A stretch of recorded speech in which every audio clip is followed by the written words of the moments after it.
ताट उठी जाओ कि हम बोलो के जय जोहार का नारा है। धन्यवाद। मड़कोला गांव की इस पवित्र भूमि को सबसे पहले नमन। और आज का जो खेलकूद प्रतियोगिता आयोजित हो रहा है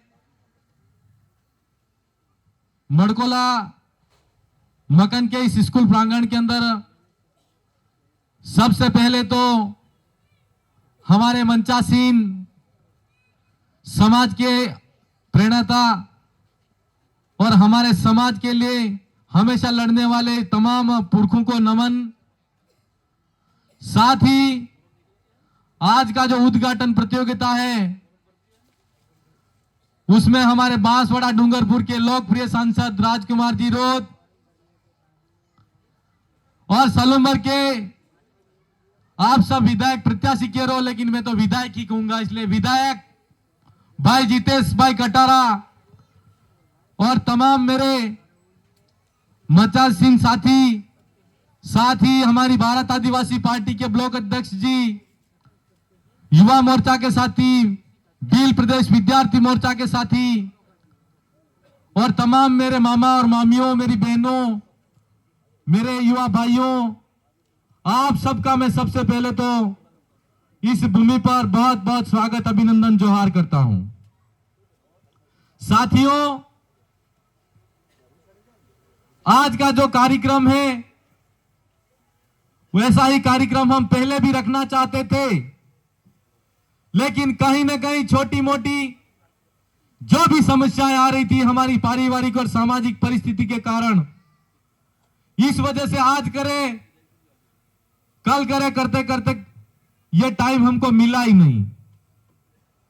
और आज ऐसा संजोग बना और इस अवसर पर मैं आप सब उपस्थित और सांसद साहब को भी कहना चाहता हूं कि बांसवाड़ा डूंगरपुर की जनता ने जो ऐतिहासिक प्रचंड बहुमत देकर हमारी सबकी मजबूत आवाज के रूप में लोकसभा में आपको भेजा और बागीदोला विधानसभा के अंदर स्वागत, अभिनंदन। और आपका जो कार्यक्रम है यह पहला कार्यक्रम है और मड़कोला से शुरू हो रहा है। साहब को मैं कहना चाहता हूं, इस गांव का आधा अंश मेरे में भी है। मैं ऐसा इसलिए कहता हूं क्योंकि मैं यहां का बाणा जो पारगियों का, और इस अवसर पर मैं यही कहना चाहता हूं कि इस गांव के अंदर जो भाईचारा, जो मोहब्बत और जो एकता थी, वो एकता कुछ समय पहले टूट चुकी थी, लेकिन आज ऐसा लगता है कि जो एकता हमारे बाप दादाओं में थी, जो भाईचारा हमारे बाप दादाओं में था, उसको फिर से एकता के रूप में कायम करने का काम इस विचारधारा ने किया है। आप सब याद करो कि 2004-05 के अंदर, अभी राकेश जी बता रहे थे कि आजादी से पहले इस स्कूल का यहां पर शिलान्यास किया गया था, स्कूल संचालित हो रहा था। 1936 में यह स्कूल संचालित हुआ और इस स्कूल के क्रमोन्नत के लिए 2004-05 से पहले तत्कालीन यहां की सरकार के सामने मांग रखी समस्त ग्रामीण जनों ने जाकर, और इस स्कूल का क्रमोन्नत नहीं हुआ तो पूरे गांव ने एकता के रूप में पंचायत में जब यहां पोलिंग बूथ लगा और चुनाव के समय एक भी वोट नहीं डाला, वो एकता इस गांव के अंदर थी। आज की बात करें हम कि छोटी मोटी लालचों के अंदर, छोटी मोटी बातों के अंदर, छोटी मोटी नोकझोंक के अंदर हम एक दूसरे से अलग हो जाते हैं, एक दूसरे की बात नहीं मानते। ऐसी स्थितियां क्यों खड़ी हो रही है, हम सबको देखने की जरूरत है। यह जो विचारधारा है वो विचारधारा कहीं ना कहीं इस हमारे गोविंद गुरु महाराज की अधूरी लड़ाई, मामा बालेश्वर दयाल की अधूरी लड़ाई, और हम सब जिसको आज जल जंगल जमीन का अधिकार आदिवासियों का है, इस लड़ाई को अगर पूरा करने का काम करती है तो यह भारत आदिवासी पार्टी की विचारधारा करती है। તમે હેતા मंच माते मौजूद हो आज बागीदोला विधानसभा में कई टाइम पहले अभी सीबीओ साहब कही रहता है कि अगर फिट्टे बांधी जवा वाला या समाज में क्या बात करवा और 5 पसी आदमी पेगा करवा पड़ता तो 10 तेड़ करता तो अभी 10 आदमी पेगा नहीं था ये केम नहीं थी रहा था। आणि भागीदारा विधानसभा ने 40 साल तक राज કરીને ડરાવવાનું કામ કર્યું, આપણા વોટ લઈને આપણી જનતાને મારવાનો અને કૂટવાનો અને ફસાવવાનું કામ કર્યું। આજે ભાગીદારા વિધાનસભાની जनता, बांसवाड़ा डूंगरपुरनी जनता ने पूरा टीएसपी क्षेत्र दक्षिणी राजस्थान अनुसूचित इलाकानी पूरी आदिवासी जनता और समस्त एसटी एससी ओबीसी ना भाई अपने आप ने आजाद महसूस करी रहा है। यह आजादी कहीं न कहीं हमारी मानसिक गुलामी का कारण पहले थी। आज हम अपने आप को आजाद महसूस करते हुए अपनी बात, अपने समाज की हक अधिकार की बात, जल जंगल जमीन की बात स्वतंत्र रूप से कर सकते हैं और कह सकते हैं। हमारी मजबूत आवाज के रूप में लोकसभा में राजकुमार जी रोत हमारी आवाज बनकर बात करते हैं और इस विचारधारा के माध्यम से 84 की सीट पर जीतने वाले उमेश भाई आसपुर से, दरियावाद से हमारे थावर भाई और आप सबके आशीर्वाद से भागीदारा विधानसभा से मुझे आप सबने भेजा। कहीं न कहीं इस विचारधारा को मजबूत ऐसा बनाना है और 2028 के अंदर आज जितेश भाई कटारा यहाँ पर मौजूद है और आप सब यहाँ पर हो। इस अवसर पर मैं यही कहना चाहता हूं कि राजस्थान के अंदर कैसी भी सरकार बने उस सरकार को आदिवासियों के की चौखट पर आकर खड़ा होना। यह सब ताकत आप सबकी ताकत है और इस ताकत को आप संजो के रखना। अभी आपने देखा होगा कि कुछ समय पहले पत्र पत्रिकाओं के माध्यम से जो लोग इस विचारधारा के साथ में हैं और जिन लोगों के अंदर समाज के लिए लड़ने की हिम्मत है, ताकत है, उन लोगों पे अभी वार करना शुरू कर दिया है। ये भागीदारा विधानसभा की जनता भी देख रही है कि कुछ समय पहले हमारे साथ में कांडला पंचायत से मैं भागीदारा विधानसभा से चुनाव लड़ा। आज भागीदारा विधानसभा के अंदर कांडला पंचायत भ्रष्टाचारी हो गई। मैं उन तमाम लोगों से पूछना चाहता हूं और आपके माध्यम से कहना चाहता हूं कि यहां पर आप 2008 से विधायक हो और हम 2005-6 से सरपंच हैं और मैं कहना चाहता हूं कि उस समय तक कांग्रेस पार्टी के अंदर पूरी पंचायत हुआ करती थी।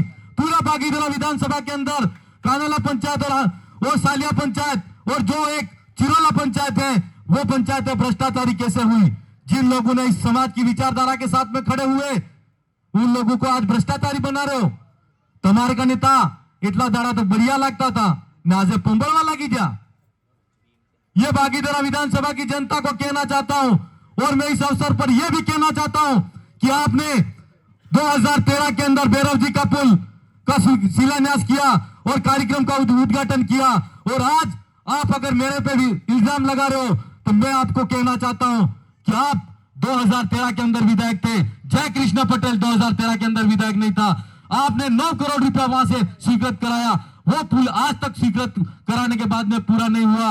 21-22 के अंदर कांग्रेस की सरकार में आपने 22 करोड़ रुपए का फिर शिलान्यास करके स्वीकृत कराया, वो आज तक भैरव जी का पुल नहीं बना।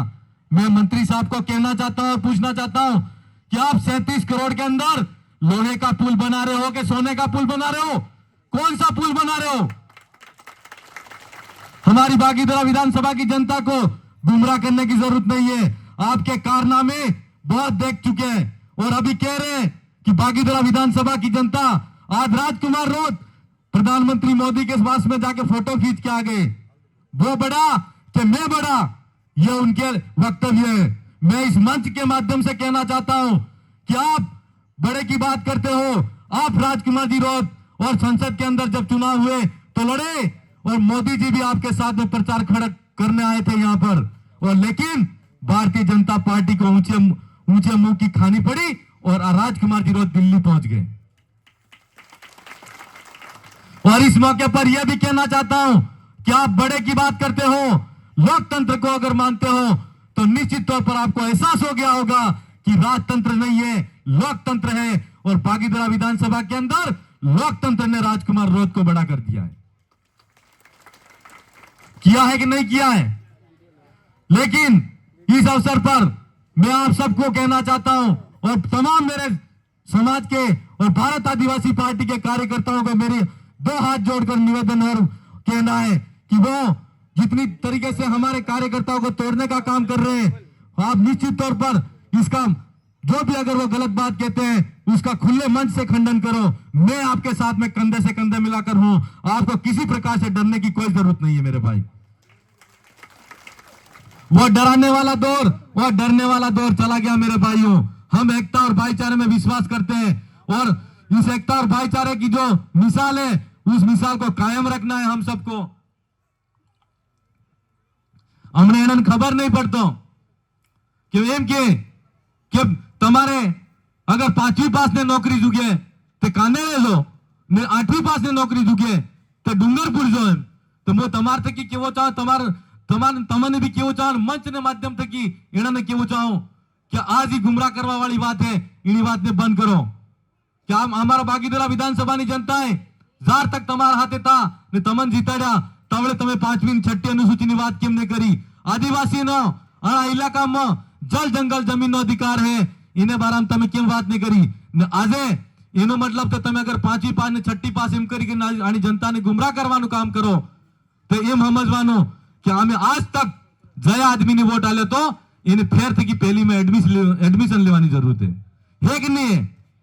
5वीं पास और 6ठी पास की बात करते हैं वो लोग, और हम कहते हैं 5वीं अनुसूची और 6ठी अनुसूची आदिवासी इलाके के अंदर लागू होनी चाहिए।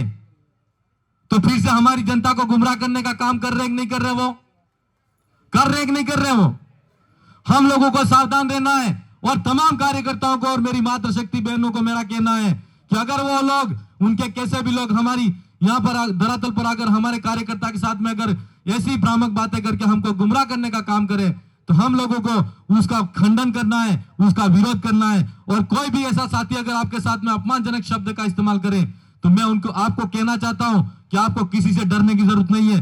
मैं आपके लिए 24 घंटे काली रात में खड़ा हूं। मेरे भाइयों, साथ साथ इस अवसर पर मुझे आप सबको यह भी कहना है कि यहाँ पर सांसद महोदय पहली बार आए हैं और उनकी धन्यवाद यात्रा है। आगे और भी कार्यक्रम है और निश्चित तौर पर मैं आगे भी कैसा भी जो भी यहाँ के बीच में कोई काम है भाई साहब ने लिख के दिए हैं, यहाँ पर लाइब्रेरी बननी चाहिए और ऐसा एक उन्होंने बोला है कि यहाँ पर एक मनोरंजन कक्ष होना चाहिए ताकि यहाँ पर ग्रामीण जन और हमारे पढ़ने वाले बच्चे अच्छे तरीके से अध्ययन अध्यापन कर सके। मैं निश्चित तौर पर सांसद साहब और हम दोनों लोग इस बारे में चर्चा करके जो भी लाइब्रेरी और मनोरंजन कक्ष की आपने मांग रखी है उस मांग को पूरा करने का काम करेंगे, ऐसा मैं आपसे कहना चाहता हूं। आप सब यहाँ पर इतनी संख्या के अंदर आए और काफी समय से इंतजार करना पड़ा, लेकिन कई आगे और भी कार्यक्रम थे सांसद साहब के, इस वजह से थोड़ा लेट हो गए। आप सबको पुनः मेरी तरफ से बहुत बहुत धन्यवाद, जोहार अर्पित करते हुए मेरी बात को विराम देता हूं। धन्यवाद, जोहार।